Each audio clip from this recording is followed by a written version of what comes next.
नमस्कार स्टूडेंट्स, आपका अपने चैनल पे बहुत बहुत स्वागत और अभिनंदन है। आज हम बात कर रहे हैं चतुर्थ कर्मचारी चयन बोर्ड की भरी जो परीक्षा होने जा रही है 2025 की। प्रति एग्जाम कौन सी है? 2025 की। राजस्थान कर्मचारी चयन बोर्ड द्वारा जारी एक जो पाठ्यक्रम है आपका, उस पर हम बात करने वाले हैं। किसमें से आपके जो राजस्थान जीके का वेटेज है वो 50% कर दिए। 50% अब आपके राजस्थान के जीके के आने वाले। उनमें से कौन कौन से टॉपिक होंगे राजस्थान जीके में से, उसे आपको किस प्रकार से ये जो 50% है ये पूरे में से पूरे सही हो जाए, इसके लिए आपको प्रयास करना है और इस प्रयास में हम आपकी मदद करने के लिए तैयार हैं। तो प्यारे विद्यार्थियों, आप भी तैयार हो जाएं, क्योंकि एक सरकारी जो नौकरी है वो हर युवा के लिए ऑक्सीजन की तरह है। वर्तमान का जो दौर है हमारे समाज का, उसमें हर बच्चे के लिए ये बहुत जरूरी हो गया है कि वो किसी न किसी गवर्नमेंट एग्जाम में पास हो जाए। तो हमें इतिहास में देखेंगे कि कौन कौन से टॉपिक हमारे पूछे जाएंगे राजस्थान के इतिहास से। इतिहास का मतलब होता है प्यारे विद्यार्थियों की जो बीती हुई घटनाएं हैं उनकी जो जानकारी हमें देता है वो विषय है, वो इतिहास है। राजा रजवाड़ों का प्रदेश रहा है राजस्थान। रियासतें रही या 19 रियासतें रही थी या और 3 ठिकाने रहे। उन रियासतों के शासकों ने, यानी उन रियासतों में कौन कौन से राजवंश, राजाओं के वंश हुआ करते थे, जैसे कछवा वंश, गुहिल वंश, सिसोदिया वंश, राठौड़ वंश और भी कई छोटे मोटे, जैसे जैसलमेर का भाटी वंश, जालौर का चौहान वंश, शाकंभरी और अजमेर का चौहान वंश। ये वंश हुए और इनके राजाओं के द्वारा कौन कौन से युद्ध लड़े गए, किस प्रकार की इतिहास में घटनाएं घटित हुई, उनका टॉपिक हो गए। 1857 की क्रांति होगी और 1857 की क्रांति में 6 छावनी थी, 6 छावनियां बनी हुई थी। इन छावनियों में किस प्रकार से कौन सी छावनी में पहले क्रांति शुरू हुई और किसमें बाद में हुई, ये ट्रिक से समझाया हुआ है कि 6 जो छावनी हैं उनके नाम कैसे याद करें, उनके शासक कैसे याद करें, उस समय जो क्रांति हुई उनका नेतृत्व कौन कर रहे थे। फिर किसान आंदोलन है, राजस्थान में किसानों ने आंदोलन किया और जिसमें बिजोलिया, बेगू, ये जो आंदोलन थे, बरड़ आंदोलन, ये बहुत प्रसिद्ध आंदोलन रहे हैं रियासत काल में, यानी कहें कि राजस्थान के इतिहास में। जनजातीय आंदोलन, राजस्थान की प्रमुख जनजातियों में हम पढ़ते हैं कि भील है, मीणा है, ग्रासिया है, सहरिया है। तो मीणा और भील जो जनजाति है उनके द्वारा कई आंदोलन किए गए, तो इन जनजातियों के आंदोलन पढ़ेंगे हम। फिर प्रजामंडल आंदोलन है, प्रजा प्लस मंडल, जनता ने अपने मंडल बना लिए थे। कब? स्वतंत्रता से पहले। स्वतंत्रता का युद्ध भी लड़ा जा रहा था इनके द्वारा, यानी स्वतंत्रता आंदोलन में भाग ले रहे थे। रियासतों के जो राजा थे, जो उनके अत्याचार थे, उनका भी विरोध उसके द्वारा किया जा रहा था। जो सामंत हुआ करते थे उनका भी विरोध किया जा रहा था। फिर नेक्स्ट चैप्टर है वो है राजस्थान के एकीकरण से संबंधित। राजस्थान का जो एकीकरण है वो 7 चरणों में पूरा होता है। कितने चरणों में पूरा होता है प्यारे विद्यार्थियों? 7 चरणों में। और इन 7 चरणों को बड़े ही ट्रिक से आपको समझाकर डाला हुआ। राजस्थान इतिहास, राजस्थान की कला और संस्कृति, राजस्थान का साहित्य, राजस्थान की राजनीतिक व्यवस्था, राजस्थान का भूगोल, इनमें से कहीं भी आपको बाहर नहीं जाना, पूरा का पूरा अपने चैनल पे मिलेगा। दोबारा भी कक्षा 6 से लेकर 10 तक की पाठ्य पुस्तकों में जितना भी सिलेबस है उसको बड़ा ही सरल और सहज तरीके से आपको पढ़ना है। अगर आपको बुक मिल जाती है तो बहुत अच्छी बात, नहीं मिलती तो अपने चैनल पे आपको PDF मिलेंगे, उनको पढ़ सकते हैं। और मैंने जो डाला है वो कक्षा 6 से लेकर कक्षा 10 तक की जो हम पढ़ा रहे हैं स्कूल एजुकेशन में, उन्हीं बुकों का सार डाला प्यारे विद्यार्थियों। और मुझे पता है कि आपसे किस प्रकार के प्रश्न पूछे जाएंगे। आपको बहुत लहंदी सिलेबस में नहीं घुसना। आप इन पाठ्य पुस्तकों को पढ़ें, आप बड़े ही सरल और सहज तरीके से राजस्थान का जो घटनाक्रम है उसको समझने का प्रयास करें और चैप्टर वाइज अपने सिलेबस को कंप्लीट करें। और 50 नंबर हैं वो आपके बिल्कुल सही होंगे और आपका जो है एक सीट है वो सिक्योर हो जाएगी। तो महत्वपूर्ण व्यक्तित्व और महत्वपूर्ण व्यक्तित्व में वो इतिहास में वो व्यक्ति जो अपने कार्यों के लिए जाने गए, अपने व्यक्तित्व के लिए जाने गए, उनका उल्लेख हम यहाँ पढ़ेंगे। नेक्स्ट होगा अपने राजस्थान की कला और संस्कृति, और राजस्थान की कला और संस्कृति में कौन से टॉपिक होंगे उनको हम देखने वाले हैं। पर्यटन एवं स्मारक के चैप्टर होंगे, इनमें होंगे मंदिर, फिर मंदिर जो कि पूजा घर होते हैं, दुर्ग राजा बनाते थे अपनी सुरक्षा के लिए, दूसरे राज्यों की से बचने के लिए, दूसरे राजाओं के आक्रमण से बचने के लिए दुर्ग बनाते थे। किसी ने दुर्ग बनाए पहाड़ी क्षेत्र में, उन्हें कहते हैं पहाड़ी दुर्ग। किसी ने बनाए घने जंगल के बीच, किसी ने बनाए मरुस्थली भाग में, किसी ने बनाए अपने मैदानी क्षेत्र में, किसी ने बनाए नदियों के बीच, उनको जल दुर्ग कहते। जैसे गागरोन का दुर्ग है वो जल दुर्ग का उदाहरण है। महल है, राजा अपने रहने के लिए महल बनाते थे। हवेलियां सेठ साहूकार बनाते थे, महलियां बड़ी बड़ी हवेलियां बनाते थे।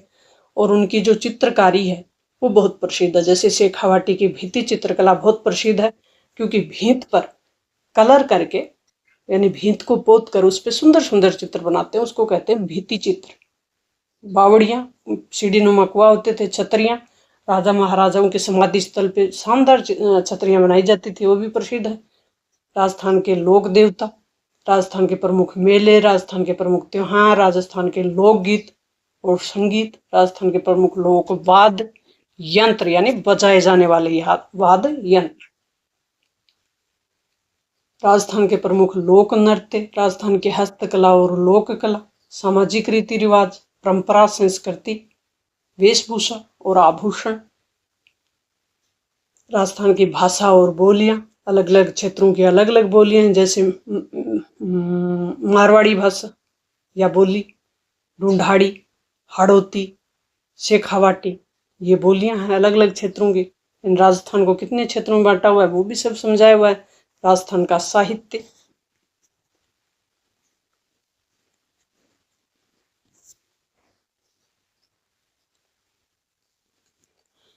भारतीय एवं राजस्थान की राज्य व्यवस्था, इसमें से कौन से टॉपिक पूछे जाएंगे? भारतीय संविधान, परिचय और आधारभूत लक्षण, सब डाले हुए हैं एक एक करके। भारतीय संविधान, परिचय और आधारभूत लक्षण, भारतीय संविधान का निर्माण और संविधान सभा कक्षा 11 के लिए भी उपयोगी हैं, साथ ही आपके लिए भी उपयोगी।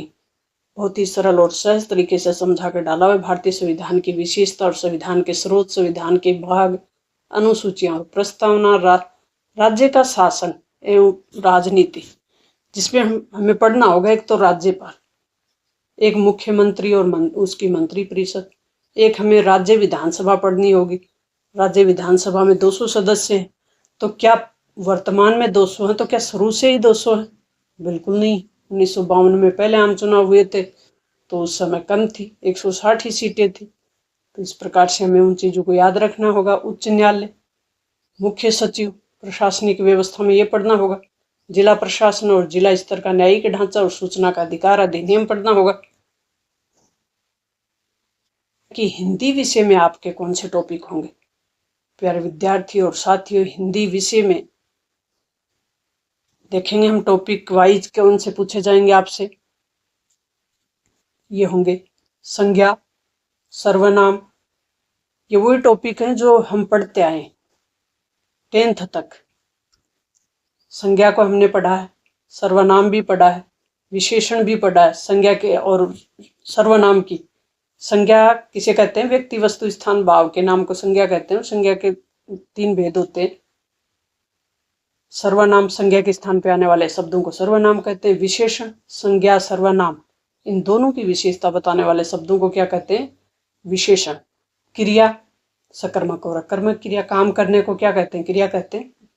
तत्सम, तद्भव, देशज, विदेशी शब्द, संधि, ये भी पढ़ते हैं। उपसर्ग, शब्द के पहले जुड़ता है उसको उपसर्ग कहते हैं, शब्द के बाद में जुड़ता है उसको प्रत्यय कहते हैं। पर्यायवाची शब्द, जो समान शब्द होते हैं, यानी एक शब्द के करीब कई पर्यायवाची शब्द होते हैं। विलोम शब्द यानी एकदम उल्टा। वाक्यांश यानी एक पूरा वाक्य दे दिया, उसका एक शब्द में अर्थ देना है, उत्तर देना है। कहने का मतलब वो व्यक्ति जो व्यक्तियों का इलाज करता है उसको क्या कहते हैं? डॉक्टर कहते हैं। वाक्य शुद्धि, वाक्य शब्द शुद्धि और वाक्य शुद्धि, काल, वर्तमान, भविष्य, भूतकाल, मुहावरे, लोकोक्तियां, पारिभाषिक शब्दावली और कार्यालय पत्र। अंग्रेजी विषय, अंग्रेजी विषय में क्या पूछा जाएगा? टेंस होंगे, वॉइस होगी, एक्टिव पैसिव होंगे, नरेशन होगा, ट्रांसफॉर्मेशन होगा, करेक्शन होगा, सेंटेंस को करेक्ट करते हैं, word, use of article, preposition होगा, ये होंगे मोटे मोटे होंगे इंग्लिश में। फिर होगा आपके सामने जो सिलेबस होगा वो होगा प्यारे विद्यार्थियों राजस्थान का भूगोल, और राजस्थान के भूगोल में होगा स्थिति एवं विस्तार। राजस्थान की क्या? स्थिति और विस्तार। जियोग्राफिकल जो विस्तार है राजस्थान का वो हमें याद करना है। भौतिक स्वरूप और भौतिक विभाजन, राजस्थान को कितने भागों में बांटा? अरावली राजस्थान को 2 भागों में बांटती है, ये हम पढ़ते हैं। मृदा यानी मिट्टी किस प्रकार के राजस्थान के, प्राकृतिक वनस्पति, वन्य और वन्य जीव, जलवायु, अफवाह एवं झीलें, जल संसाधन, प्रमुख सिंचाई योजना और जनसंख्या, परिवहन के साधन, आपदा प्रबंधन और जलवायु परिवर्तन। सामान्य विज्ञान से जो टॉपिक होंगे वो होंगे पदार्थों का भौतिक रासायनिक परिवर्तन, धातु है धातु, प्रमुख यौगिक। अब भी आपने अगर 10th क्लास के एग्जाम दिए तो भी आप फॉर्म भर सकते हैं प्यारे विद्यार्थियों, और आपने अभी पढ़ाई है, इन सब चीज़ों को अभी पढ़ा आपने, वही है 10वीं क्लास के विज्ञान का सिलेबस है। गणित में कौन से प्रश्न पूछे जाएंगे? लघुत्तम और महत्तम, समापवर्ती, प्रतिशत, लाभ हानि, साधारण ब्याज और चक्रवर्ती ब्याज, अनुपात और समानुपात, औसत और साझा, समय और कार्य, समय, चाल और दूरी, आंकड़ों का चित्रों द्वारा निरूपण। ये इसमें क्या पढ़ना होगा? हमें पढ़ना होगा कक्षा 6 से लेकर 8 तक की गणित। यह आपके लिए बहुत होगी, सफिशिएंट होगी। इतना अगर आपने पढ़ लिया तो कंप्यूटर में कक्षा 6 से लेकर 9 तक कंप्यूटर की बुक आई हुई है स्कूलों में, कक्षा 6 से 9 तक। उसमें आपको बहुत ही कम कॉन्सेप्ट के लिए रखने हैं। कंप्यूटर कब आया, यानी उसका इतिहास क्या है, सीपीयू और कंप्यूटर जो ऑर्गेनाइजेशन है, इनपुट डिवाइस और आउटपुट डिवाइस और मेमोरी, इससे संबंधित छोटी मोटी जो भी प्रश्न बनेंगे उनको आपको अच्छे से याद करना है। तो ये अपना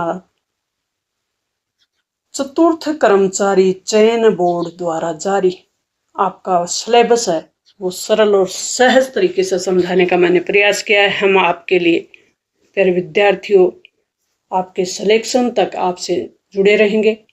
आपका एक एक कमेंट है वो देखते रहेंगे। आप कमेंट ज़रूर डालें, आपके जो भी समस्या आ रही हो, फॉर्म भरने में आ रही हो, क्योंकि 19 अप्रैल ही इसकी लास्ट डेट है। फॉर्म को तुरंत लगा दें, कोई किंतु परंतु नहीं है, और जुट जाएं अपनी तैयारी में। मिलते हैं नेक्स्ट महत्वपूर्ण जानकारी के साथ, तब तक थैंक्स।